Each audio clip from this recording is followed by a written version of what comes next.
My metaphor for teaching is bird watching, which is another practice that I'm involved in and that I have developed over time. When I first started as a bird watcher, I would be very frustrated with looking for field marks, and the birds fly so quickly, and they're in your binoculars 1 second, and you can't really nail any field marks on them. And then as I got more skilled in what I was doing, I kind of was able to let go of the field marks a little bit and say, the way this bird is acting looks like this particular species. And so just that progression of skill, I feel like that's how I've progressed as a teacher, where I have been very meticulously attached to an outline and putting in the content and making sure I teach very much like I was taught. And then sort of being able to loosen up and feel like, well, let's just see what happens here. Let's see who shows up when I'm out in the field birding. I kind of don't have any expectations necessarily. I'm just out there and I think, well, who's going to show up today? And then also I feel like I have to slow down in order to be a good birder, and I have to be quiet in order to be a good birder. And I feel like that's very much like being a good teacher, being able to slow down when I'm in the classroom with students and say, wait a minute, let's think about this. I'm not sure I understand what you're saying. And to slow down and be quiet and listen and let the students show up for what they are. Let the students' ways of being and ways of interacting and ways of thinking, let that show up by not sort of talking over it or missing it, just walking through it without looking and without slowing down. Lisa Day is a quiet, reserved person.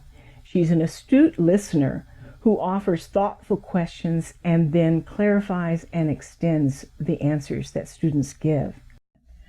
In her classes and in clinical, students are actively engaged. She sets a tone that is at once concerned, serious, but also comfortable and accepting of exploration. It definitely mimics some of the situations as a student on the floor.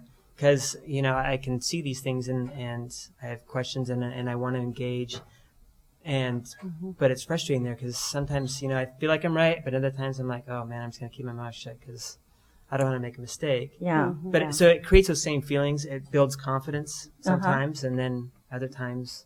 Yeah. Sends you back to the books maybe. Oh yeah. Does it motivate you to fill in? It definitely motivates me because I don't want to be in a situation that I don't necessarily know what to do. And so I enjoy that in a classroom setting. They know a lot more, they grasp a lot more of the practice than they even give themselves credit for. Right. Because they were saying, oh, I don't know anything about the ICU. Right. And yet, when we were talking about concerns for the patient, they were right on about so much of it. And they had sort of the beginnings of these connections that that I was trying to pull out of them. What does the practice demand?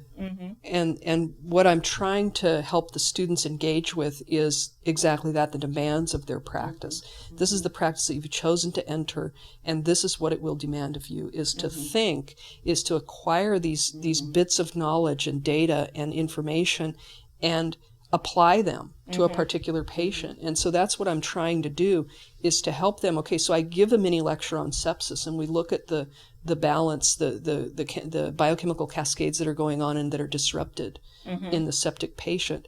And then I always want to turn to them and say, so what does this mean for our patient? So how is this going to manifest itself in the symptoms or signs that you see, and how does it generate concerns within you to respond in particular ways to this patient? So always giving them that this is the center of our practice, is what are we going to do to help this patient?